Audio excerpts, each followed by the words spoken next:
Hello, अभी मैं खड़ा हूँ सनकोफा स्क्वायर में। इसका पुराना नाम डंडा स्क्वायर है। और यहाँ पे 10 घंटे पहले एक इवेंट हुआ था जिसका नाम है रेड ड्रेस सेलिब्रेशन या फिर रेड ड्रेस डे। तो ये वीडियो उसी बारे में है। यहाँ हो रहा था वो इवेंट, पर अभी वो इवेंट पैकअप हो गया है, मतलब ख़त्म हो गया है। मैंने शूट किया था सुबह, पर तभी हमें बहुत ज़्यादा हल्ला हो रहा था तो मैं इंट्रोडक्शन शूट नहीं कर पाया। तो मैं अभी शूट करने आया हूँ। अभी रात हो गई है, 11 बज गए रात के, और ये रात को कुछ ऐसा दिखता है। इसके अलावा रेड ड्रेस डे, जो कनाडा में इंडिजिनियस महिलाएं, लड़कियां या लोग जो गुम हो गए या मर्डर हो गए या किडनैप हो गए, उसके बारे में है कि बहुत सारे लोग, बहुत सारी लड़कियां गुम हो गई थी, मिसिंग हो गई थी और लोग भूल गए। तो उसी को है कि ताकि लोग भूले ना कि यहाँ पे कितनी सफरिंग हो रही है, या ऐसा कुछ है। Of the Turtle Clan, I'm an Adawa.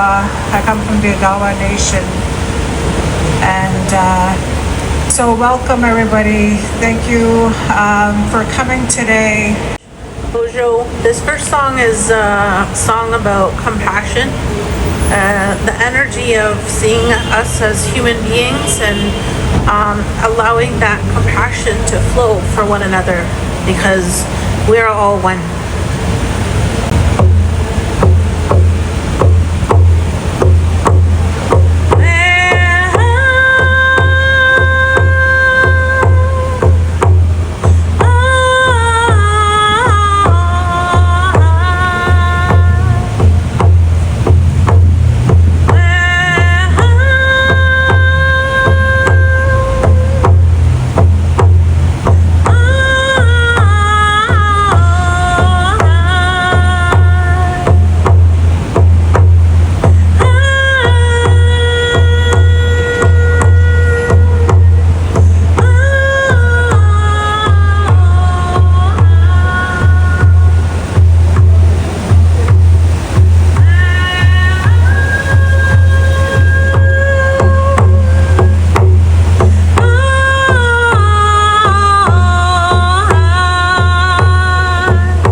And there has been no progress since then. I'm reminded of the resilience of Indigenous women I've had the privilege to meet and work with, including Bridget Tolley, who's the founder of Families of Sisters in Spirit, whose advocacy continues to call attention to the justice and accountability to those who are affected. And women like Natasha Harrison, who rightly said that we need to end the careless disregard for human life based on race, stigma, and class. As we acknowledge this land, we also commit to reflection, listening, and to taking meaningful action towards safety, justice, and the protection of Indigenous livelihood. Thank you. Indigenous women are twice as likely to experience violence from their current or former partner. Indigenous women are more likely to experience physical and sexual assault than non-Indigenous women. Welcome, everyone. On this day, we honor Red Dress Day. On May 5th, red dresses begin to appear in the windows from trees, across fences and balconies, flowing, still, and empty. They move with the wind, but each one represents a story that stopped moving far too soon. This is Red Dress Day in Canada, a national day of awareness for missing and murdered Indigenous women, girls, and two-spirited people. It's a day rooted in remembrance. A day about presence, about making space for lives that were taken, and stories that continue through the strength of family, community, and culture. The dresses are intentionally empty. Their emptiness isn't about absence, it's about remembrance. It's a visual way to hold space, to say that they mattered and they still do. Red was chosen because in many Indigenous cultures, it is a sacred color. Some believe that it helps guide spirit home. Others see it as a symbol of life, strength, and protection. And as the red dresses ripple in the breeze, they remind us that the wind carries more than air. It carries memory. Missing and murdered Indigenous women and girls refers to a crisis of disproportionate violence against Indigenous women, girls, and two-spirited people, particularly in Canada. A 2019 national inquiry, which deemed it a Canadian genocide, found root causes in systemic colonial policies. The final report issued 231 calls to action that address this systemic issue. The 2019 report offers a deep and difficult reflection on this national crisis. Its final report, which is called Reclaiming Power and Place, named the systemic causes and provides, as I said, 231 calls for justice. These calls, they weren't designed to blame, but to shape a path forward, one grounded in respect, equity, and safety for Indigenous women and girls. There are a few key themes that are of the 231 calls to justice, and I encourage you all to go online and read them. I'm just going to go over a few that summarize. There's a focus on governmental obligations, the justice system, health and wellness, culture and community, public safety, and the last one I'll speak a little bit about, individual and societal actions. This report calls upon all Canadians to combat racism and sexism, hold the government leaders accountable, and educate themselves on Indigenous history and rights. The full list of the 231 calls for justice is available in the official report that you can find online. May 5th is a day of connection. Connection between communities, between cultures, between people who may not share the same history, but care about the same future. The crisis covers all forms of violence against Indigenous women and girls, often stemming from systemic racism, structural inequalities, and colonial violence.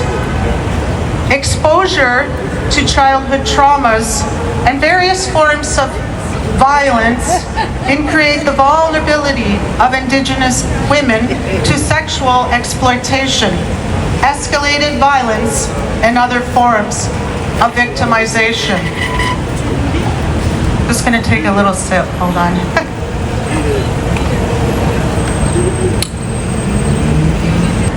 Many years ago, over 30 years ago, that kind of gives you my age, I was a victim of violence and human trafficking. Luckily, and I say luck was on my side, that I survived and ultimately thrived because I had a circle of support and a community that guided me and cared for me when I was struggling. As a young Indigenous woman, my history includes being a 60 Scoop survivor and a daughter of a residential school survivor. When I look back at my childhood, I remember growing up with violence in my home and experiencing sexual violence from my peers in elementary school and high school. As a young single mother, I faced the weight of generational trauma and identity loss. These struggles led to unhealthy coping strategies, including substance misuse and significant mental health challenges that placed me in a very vulnerable position.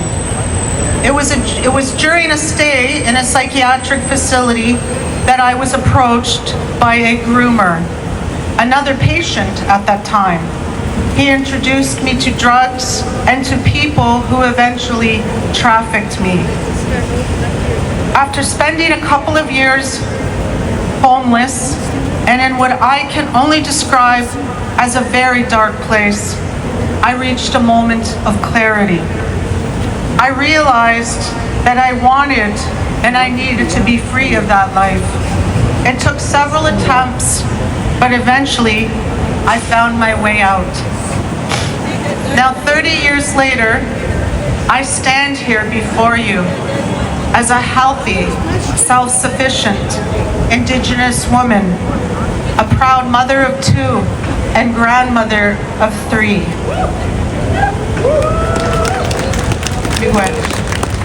I went on to university, as Cheryl mentioned, where I completed an undergraduate degree in social work at TMU, and then a master's degree at the University of Toronto. I now work in private practice as a social work therapist, and I teach part-time at TMU and a few other post-secondary institutions. I now use my voice to educate and to raise awareness about issues in Canada and globally that affect Indigenous peoples, including MMIW G2S. My message to all of you today is this: educate yourselves, open your hearts and minds, and offer non-judgmental support when you suspect someone may need help. Compassion and understanding can change and can save lives. Miigwech.